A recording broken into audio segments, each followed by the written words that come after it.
Hello and welcome to In Depth. My name is Aditi Nagpal Girotra. The coronavirus outbreak that began late last year in China has now spread to 29 countries, touching every continent except South America and Antarctica. While most of these cases are still in China, the virus is gaining a foothold in other countries, raising fears that the world is on the brink of a pandemic. But what does a pandemic mean? And who decides that this is one? All pandemics start with an outbreak of a new disease in a specific geographic location. If that outbreak becomes larger but still remains confined to a specific region, it becomes an epidemic.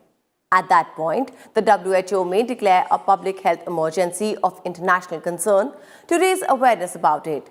But once a disease spreads globally with multiple epidemics across different continents, it truly becomes a pandemic. In today's In Depth, we will focus on these and related aspects of a pandemic, its phases, and the precautions we should exercise. We look at some of the biggest pandemics in history.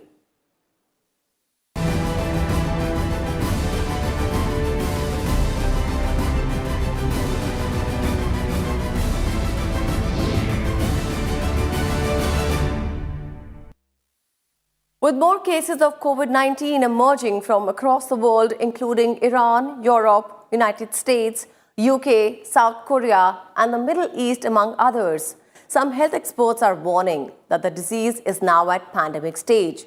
However, according to the World Health Organization, coronavirus is still under epidemic category, although it is just a step away from being a pandemic. So what does the term pandemic mean, and what are its implications? Here are the details.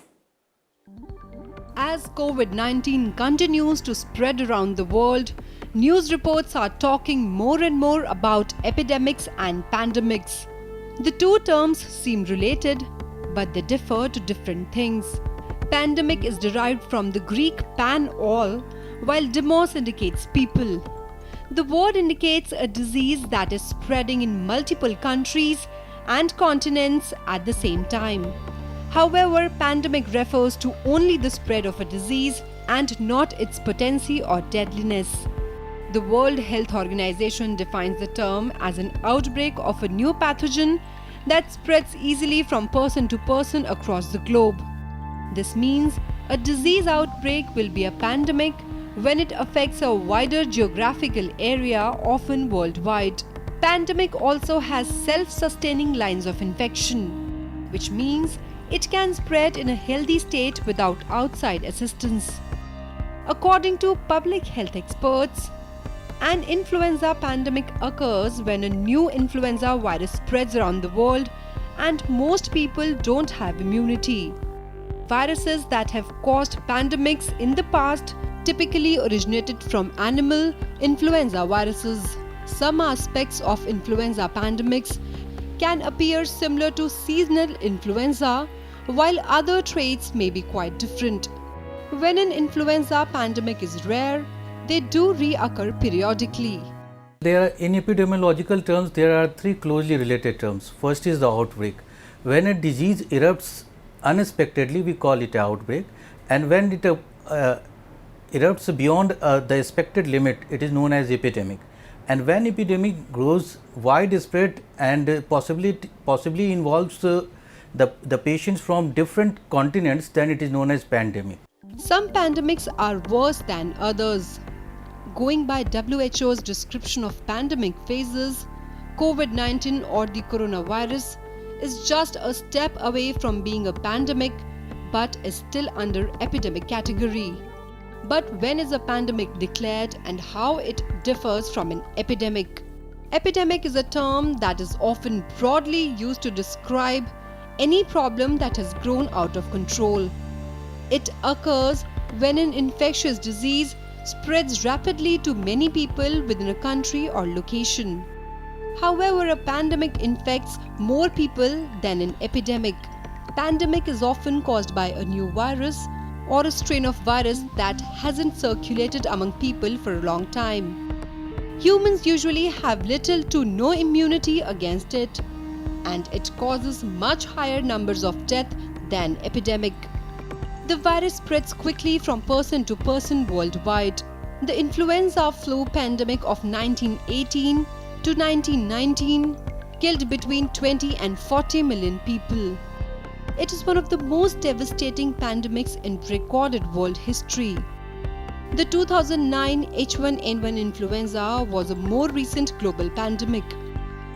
In 2003, the severe acute respiratory syndrome or SARS epidemic took the lives of nearly 800 people worldwide. Bureau Report, Rajya Sabha TV. Now that we have understood the difference between a pandemic and an epidemic, let's now take a look at the different phases a disease goes through as it turns into a pandemic. The phases of a pandemic present an outline as to when the spread of disease is severe enough to take specific actions. This essentially depends on the path a disease takes, besides other epidemiological factors. Based on the influenza outbreak in 1999, the World Health Organization designed a pandemic preparedness plan. It also specifies certain infection prevention and control precautions that must be followed.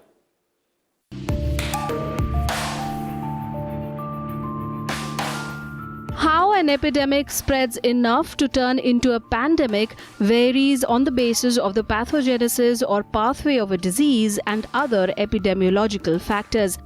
The model used by World Health Organization's public health response involves influenza. In 1999, the WHO released the very first influenza pandemic preparedness plan, in which it outlined the appropriate response based on 6 clearly outlined phases. The aim of the plan is to coordinate the global response by providing countries a blueprint from which to draw up their own national strategies based on available resources. This same basic model is applied with variations to other epidemics such as tuberculosis, malaria, and the Zika virus.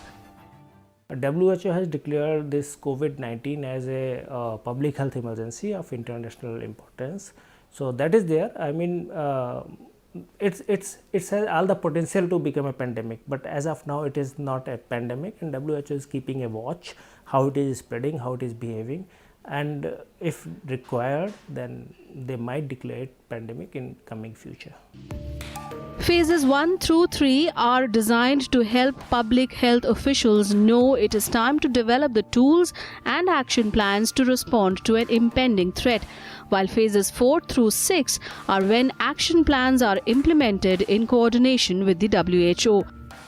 WHO keeps track of all identified viruses, animal or human, through a set of phases or stages. During phase 1, viruses are circulating within animals only, and no human infection has resulted from the animal virus. In phase 2, an animal virus has caused an infection in a human being. At this point, there is a basic level of pandemic threat because the virus strain has mutated enough to make that transfer to a human. Phase 3 is when small clusters of human beings have contracted the virus in one community.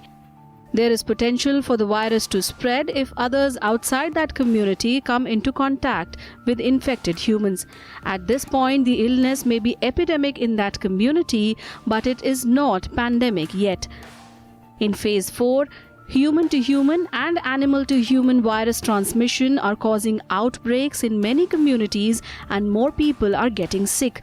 More communities report outbreaks and a pandemic is more likely, even though it is not a foregone conclusion. Phase 5 happens when human-to-human transmission is taking place in at least 2 countries in one WHO region. At phase 5, most countries are not affected yet, but a pandemic is considered imminent. This phase is the signal that governments and health officials must be ready to implement their pandemic mitigation plans.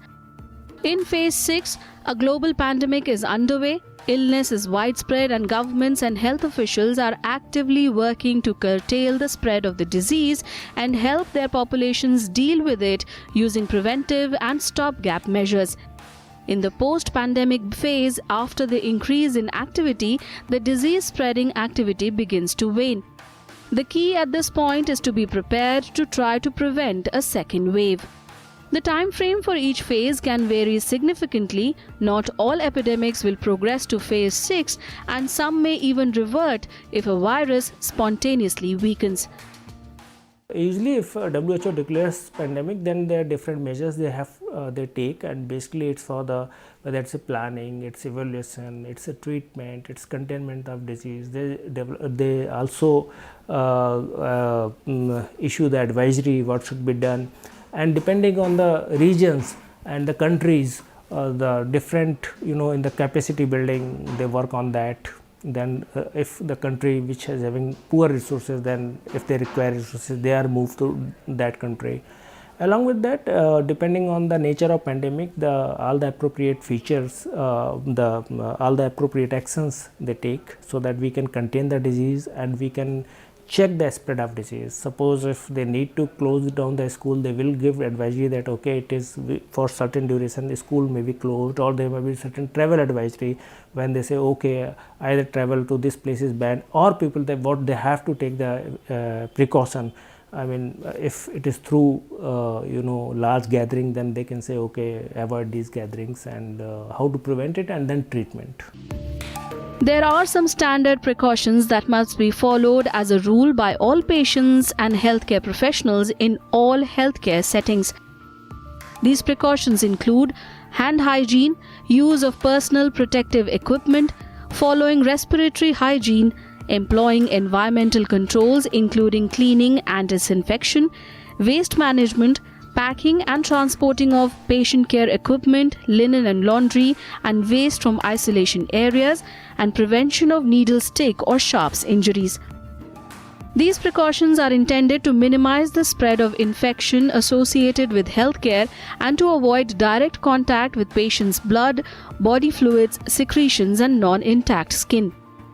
The SARS outbreak illustrated the critical importance of basic infection prevention and control or IPC precautions in healthcare facilities. The transmission of the SARS virus within healthcare facilities was often associated with a lack of compliance with these precautions. Bureau Report, Rajya Sabha TV. With this, we'll halt in for a quick breather, but we'll be back soon. Stay tuned with us.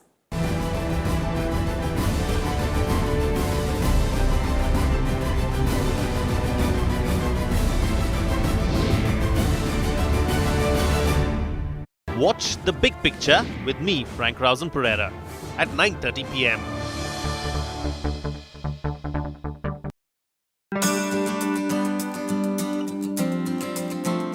What are some key legislations introduced in Rajya Sabha? Some of the key legislations introduced in Rajya Sabha are the Indecent Representation of Women Bill 1986, the Indian Succession Bill 1991, and the Marriage Laws Bill 1999. आपकी समस्या, आपकी तकलीफ, आपका अधिकार, आपका विश्वास। देखिए आपका कानून हर रविवार सुबह 10 बजे से लाइव सिर्फ राज्य सभा टीवी पर।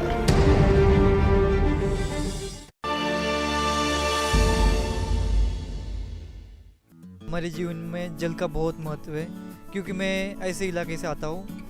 मतलब मेरा डिस्ट्रिक्ट बीड डिस्ट्रिक्ट है, वहाँ पे मतलब सूखाग्रस्त इलाका बोलते हैं। तो मेरा यही मैसेज है सबको कि मतलब पानी को जितना बचाया जाए उतना बचाओ, क्योंकि उस चीज़ को मैं जानता हूँ कि जहाँ पे पानी नहीं हो वहाँ पे कैसे गुजारा किया जाता है। वहाँ पे मतलब पानी, पीने का पानी भी 2-3 किलोमीटर दूर से लाना पड़ता है। तो मेरा यही मैसेज है कि पानी को बचाइए, जल है तो कल है।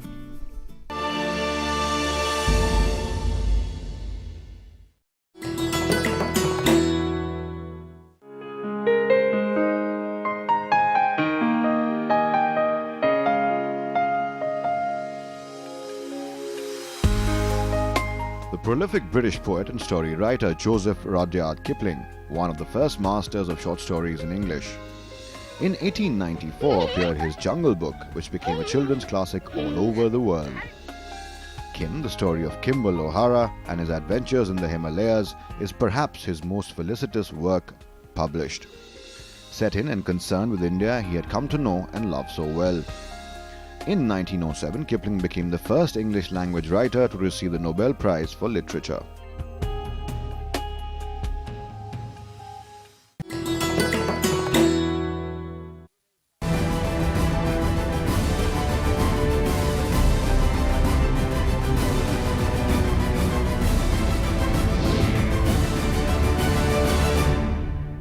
Welcome back. You're still with us on In Depth. World Health Organization says a convergence of ecological, political, economic and social trends like population growth, globally integrated economy, faster travel, migration and climate change have raised the size of pandemics worldwide.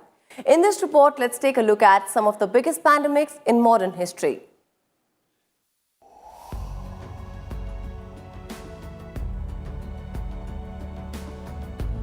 Infectious diseases have existed since humankind's hunter-gatherer days. As humans shifted to agrarian life and created communities, epidemics became more and more possible. It was during this period that diseases like malaria, tuberculosis, leprosy, influenza, smallpox and others first appeared.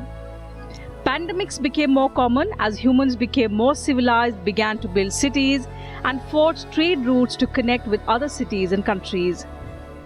Here's a look at some of the worst pandemics in modern history that have ravaged human populations. The Great Plague of London. The bubonic plague first made its appearance in pandemic levels in the 14th century with the Black Death. It surfaced for a second time in London in 1665, killing 20% of London's population. The death toll was so high that mass graves appeared and thousands of cats and dogs who were believed to be the cause of the source were slaughtered. The outbreak eventually tapered off in 1666. The bubonic plague is around even today in rural areas in the western United States, parts of Africa and also Asia. The Spanish flu. It was an influenza pandemic that spread around the world between 1918 and 1919. According to the Center for Disease Control and Prevention, it was caused by an H1N1 virus with an avian origin. About 500 million people, which was 1/3 of the world's population then, was infected with the virus. It ultimately caused at least 50 million deaths worldwide, with about 675,000 deaths in the US alone. Another flu pandemic called the Asian flu spread in East Asia in 1957. The influenza virus was an H2N2 strain which was first detected in Singapore in February 1957. From there, the virus made its way to Hong Kong and in coastal cities in the United States. An estimated 1.1 million people died of the Asian flu worldwide, with 116,000 of them in the US alone. The flu pandemic of 1968, also called the Hong Kong flu, originated in China in July 1968. It was caused by an influenza A virus H3N2 and was the third pandemic flu outbreak to occur in the 20th century. It killed 1 million people worldwide. It is believed that the 1957 Asian flu pandemic may have given rise to the 1968 pandemic. The most recent flu pandemic in the United States, known as swine flu, occurred in 2009 with the novel influenza virus H1N1. The virus was previously not identified either in animals or in humans. First detected in the US, the H1N1 virus spread quickly across the world. It is estimated that up to 575,400 people died worldwide of H1N1 virus. The 2009 flu pandemic primarily affected children and middle-aged adults. Although the pandemic officially ended in August 2010, the H1N1 virus continues to circulate as a seasonal flu virus, causing illness, hospitalization, and deaths worldwide every year. First identified in Democratic Republic of the Congo in 1976, HIV/AIDS has proven itself as a global pandemic, killing more than 36 million people since 1981. Currently, there are between 31 and 35 million people living with HIV. The vast majority of those are in sub-Saharan Africa, where 5% of the population is infected, roughly about 21 million people. However, new treatments have allowed more people to be cured of HIV and even lead productive lives. The first known case of a functional cure of HIV was an American man, Timothy Brown. My case, my history is proof in concept that HIV can be cured. Hope is alive and cure is on the horizon. Last year, the World Health Organization released a list of 10 major threats to global health, warning that the world will face another influenza pandemic. The global health body said in a report that a pandemic equivalent to the 1918 Spanish flu could kill 18 million and wipe out nearly 5% of the global economy, devastating health systems and hitting low-resourced communities the hardest. Preparation for such a pandemic threat calls for high health system capability for prevention, effective surveillance, early detection, and containment of any cases. This requires a sufficiently large and well-skilled health workforce with public health expertise and well-resourced healthcare infrastructure, apart from robust health information systems that can provide early alerts. Bureau Report, Rajya Sabha TV. At the end of December 2019, Chinese authorities sent out a public alert warning that a pneumonia of unknown cause had been identified in Wuhan, central China. But by the end of February 2020, the disease COVID-19 had spread to well over 30 countries, infecting more than 81,000 people and killing more than 2,700. Here's a detailed report on the spread of the virus, about which today WHO is warning the world should be prepared for a pandemic. For the moment, we are not witnessing the uncontained global spread of this virus, and we are not witnessing large-scale severe disease or deaths. Does this virus have pandemic potential? Absolutely, it has. Are we there yet? From our assessment, not yet. The World Health Organization has warned that the world should prepare for a potential coronavirus pandemic. Outbreaks of COVID-19 have emerged in South Korea, Italy, and Iran, prompting WHO to say countries should be in a phase of preparedness for a pandemic. In recent days, the virus has proliferated parts of Asia, Europe, and the Middle East. The death toll has risen in Iran. Infections have crossed 1,100 in South Korea, and the first suspected case has been recorded in Latin America. At the same time, China, the epicenter of the disease, is reporting a decline in the number of deaths and fresh cases. The simplest definition of a pandemic is that it occurs when an infectious disease easily spreads from person to person across many parts of the world. Thus far, the outbreak has been centered in China, where the virus originated. Over 77,000 people have been infected and 2,600 have died. South Korea currently has 830 confirmed cases, the largest number outside China. 8 have died and 7,700 troops are now quarantined after at least 13 in the military were found to be infected. Most of the country's cases are in Daegu, where clusters have been linked to a hospital and a secretive religious group. The largest number of cases in Europe, at least 229, are in Italy. To contain the outbreak, authorities have locked down several towns in the Lombardy and Veneto regions. Iran also has 16 confirmed cases, most of them in the holy city of Qom. Iran's deputy health minister and an MP have both tested positive for the new virus. Cases have also been reported in Iraq, Afghanistan, Kuwait, Oman and Bahrain, all of which involve people who came from Iran. Austria, Croatia and Switzerland have also declared cases.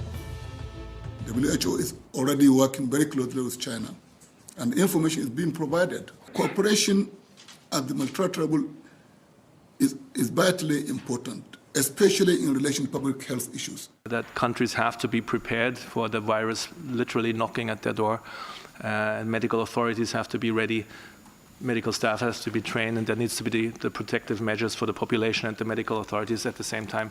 But yes, preventing further transmission would be important. China's health authorities have been praised for their quick reaction to the disease. The quarantine of Wuhan and other Chinese cities is thought to have delayed the spread of the coronavirus to other countries by a matter of weeks. At the beginning of the outbreak, the number of cases increased slowly, but then they began to snowball with thousands of new cases being reported every day. In mid-February, the case definition changed to include cases that were diagnosed clinically, leading to a spike of more than 14,000 new cases overnight. By the end of February, the number of new cases began to decline in China, but has increased elsewhere. There's no question that China's bold approach to the rapid spread of this new respiratory pathogen has changed the course of what was a rapidly escalating and continues to be deadly epidemic.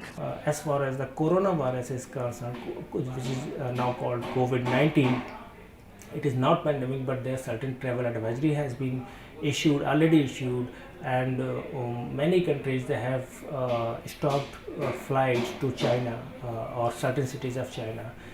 And China has also cordoned off certain regions where it is mainly in the Wuhan province, where most of the people they are affected. And in other places, quarantine measures and other things they are in place. If a person is suspected of having these symptoms and having the history of travel to any affected country, then many of them they are tested, and if they are positive, they are kept in the quarantine or to the separate facility so that we can prevent the spread of the disease. Global efforts are focused concurrently on containing the spread of the virus and mitigating the impact of this virus. The Chinese government especially is working closely with state, local, tribal and territorial partners as well as public health partners to respond to this public health threat. With inputs from Vipul Agarwal, Bureau Report, Rajya Sabha TV.